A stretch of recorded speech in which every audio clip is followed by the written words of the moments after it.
sur de l'IS. Et avec nous en direct, Frédéric Fougera, spécialiste en communication, est avec nous. Bonsoir. Bonsoir Mathilde. Alors on l'a vu dans ce sujet et on l'a dit juste avant, effectivement, la frontière entre le journalisme et la politique est assez mince. Est-ce que c'est un bon choix stratégique pour lui de se lancer en politique ?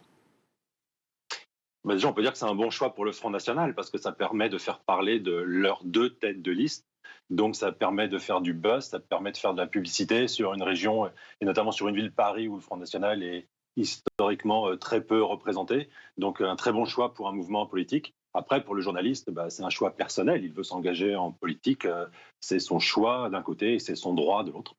Mais là, s'il veut revenir après dans son métier de journalisme, c'est compliqué, on est bien d'accord. C'est-à-dire que là, refaire de l'antenne avec l'étiquette du Rassemblement national, c'est compliqué.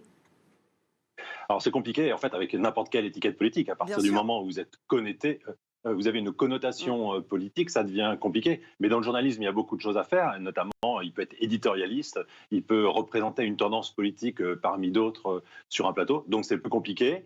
Il aura une connotation, mais il a aussi peut-être fait le choix de passer de la vie professionnelle à la vie politique. Il peut vouloir aussi souhaiter se mettre en retrait définitivement de sa vie professionnelle pour passer à autre chose.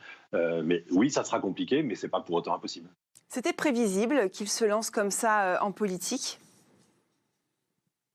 Non, ça me paraissait, c'était pas prévisible dans le sens où je n'ai pas connaissance ni souvenir qu'il ait eu des prises de position politiques dans son activité professionnelle. Je n'ai pas non plus la connaissance que ni sa chaîne où il était spectateur et puis lui reprocher des positions partisanes.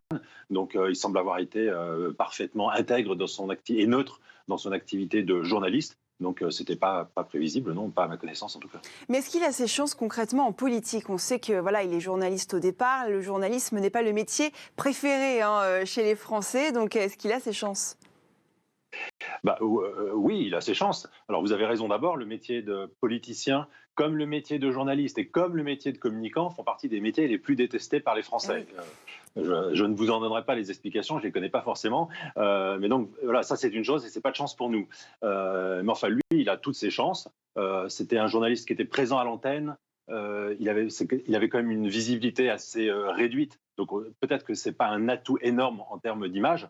Mais par exemple, en termes d'expression, pour se retrouver sur des plateaux télévisés, pour se retrouver face à d'autres candidats, il y aura peut-être une facilité d'expression, même si l'expression d'un journaliste ou l'habitude d'un plateau télé, c'est pas la même chose que l'expression d'un politique ou le débat et l'ajout de politique. Mais il a forcément de part de son métier un certain nombre d'atouts qui pourront être des plus pour co-diriger cette campagne à Paris, si j'ai bien compris, puisqu'on parle beaucoup de lui, mais c'est le numéro 2, c'est pas le numéro 1 de la liste. Mais apparemment, il sera bien mis en avant, ou en tout cas pour faire le buzz, on n'hésite pas à le mettre en avant.